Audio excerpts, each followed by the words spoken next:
setelah itu ada usaha ini ya Bang?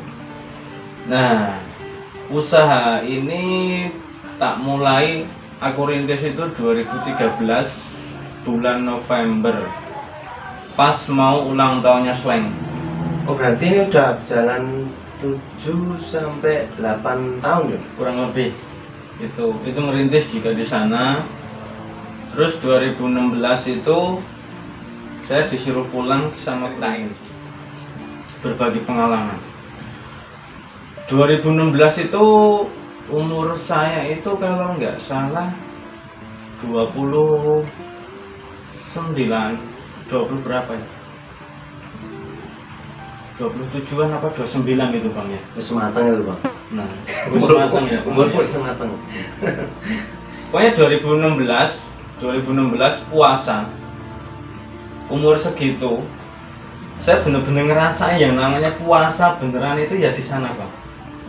Setelah saya istilahnya bisa pelan-pelan membuka diri, memperbaiki diri, dibukakan jalan buat ke arah yang lurus sama Hidayah itu Bang. Iya. Karena menurut saya juga hidayah itu datangnya kapan saja dan di mana saja. Baik buruknya cobaan dan ujian menurut saya juga hidayah itu Bang. Karena dalam kehidupan tinggal awake dhewe nglakoni lah. Ya, Belajar sabar, ikhlas dari cobaan dan ujian tersebut. puasa itu saya di pondok Bang. Di pondok. Buka puasa cuman air putih sama kopi. Terus setelah beres sholat isya saya makan cuman sama ikan asin Bang. Nasi putih sama ikan asin. Dan itu terus selama 2 minggu. Tapi ya Allah ya Robbi, nikmatnya luar biasa Bang. Kalau hotel bintang 9 bintang 9 jarang kalah Bang. Dan di situ saya belajar tentang keikhlasan. Itu saya di situ. Yang jelas sabar dan ikhlas. Puasa dapat 2 minggu. Puasa dapat 2 minggu saya disuruh pulang. Mas, kamu udah waktunya pulang.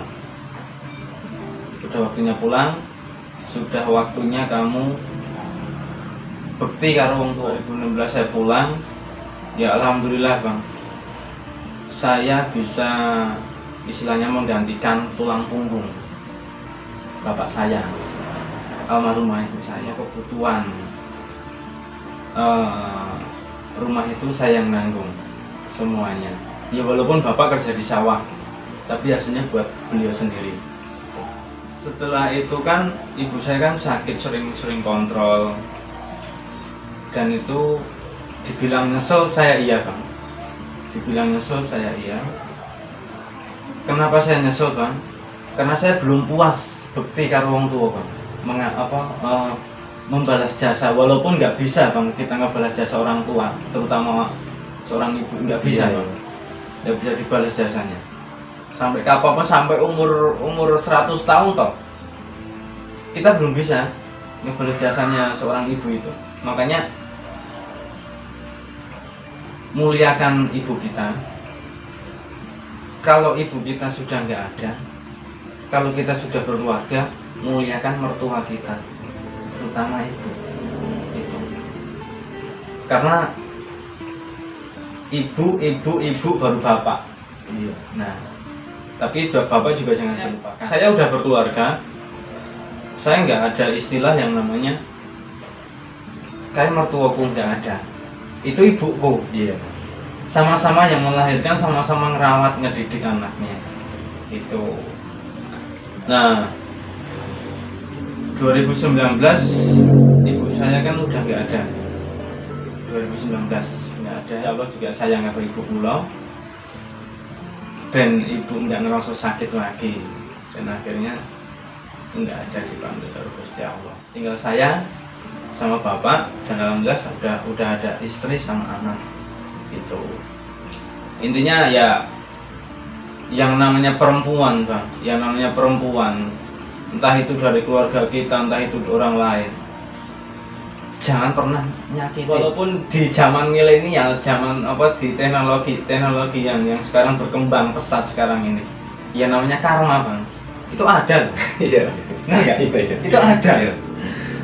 Beneran ada yang namanya kalau ngomongin soal usaha ini dari 2013 terus sampai sekarang. Dulu pernah diomongin karo almarhumah ibu, kamu itu jualan di rumah ini apa ana sing tuku? Apa ana sing tuku? Jadi tema itu, Bang. Gini, Bang. Malaikat Israel wae arep nyabut nyawane arep ndelik ning endi wae tetep ngerti. Tetep wis wae tetep dicabut, iya kan, Bang. Apalagi yang namanya rezeki, kita mau bersembunyi dimanapun, kalau yang namanya udah rezeki itu nggak bakalan kemana. Itu. Tapi ya kalau nggak kemana-mana kita nggak. Berarti distro di rumah sama online ini ya? Online sama offline, tapi 99% itu online. Jadi kebanyakan malah daerah-daerah luar Klaten yang malah di luar lokalan Klaten sini? Jadi yang belanja itu malah orang-orang luar. Apalagi sekarang zaman dimudahkan dengan sistem COD bayar di tempat. Gitu. Jadi zaman sekarang itu semuanya itu serba praktis, serba dimudahkan, kecuali kencing, Bang. Ya, kalau kencing kita masih harus bayar di situ. Tapi kalau makan kita sudah dianterin, bener nggak, Bang? Kita mau berangkat kerja, kita udah ada yang jemput, udah yang nganter. Kayak itulah apa namanya, gojek satu berusaha bakalan akan menuai hasil gitu. Iya. Doa tanpa usaha itu nol, Bang. Usaha tanpa doa itu nol juga. Seperti itu.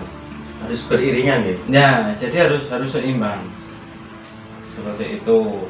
Nah, kalau untuk pesan buat anak-anak zaman sekarang, anak-anak muda, kalau saya nyaranin gini, Bang. Sebelum kita memulai usaha, kita minta restu sama orang tua kita. Kalau ibu nggak ada, samperin ke kuburannya, makam ya, ke makam. Kita doakan beliau. Terus sama bapak kita, terus saudara-saudara kita, terutama itu maksudnya itu kayak kalau kita punya kakak ya kita minta restu. Sama kalau punya adik ya kita minta restu. Kalau kita sudah berkeluarga sama istri itu terutama yang pertama itu istri. Terus sama mertua kita gitu. Karena restu utama itu. Iya. Itu modal utama buat kita melangkah buat memulai usaha. Nah, kalau kita itu yang pertama kita minta restu sama orang-orang yang kita sayang. Terus yang kedua, jangan pernah meninggalkan ibadah, Bang. Sholat. Terus dengan apa namanya amalan kita bisanya surat Qul. Kalau kita yakin,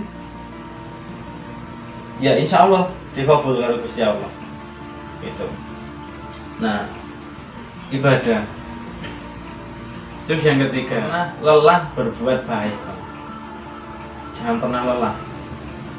Ya, umpamanya kalau kita berbuat baik sama orang, terus balasannya enggak apa namanya, malah negatif ke kita, ya biarin aja. Cuek bebek, Bang. Yang penting aku udah niat, aku udah berbuat baik. Urusannya itu biar Gusti Allah. Jadi kerjakan kerjaan kita yang paling mudah. Kerjaan yang sulit, yang tersulit biar Gusti Allah yang mengerjakan.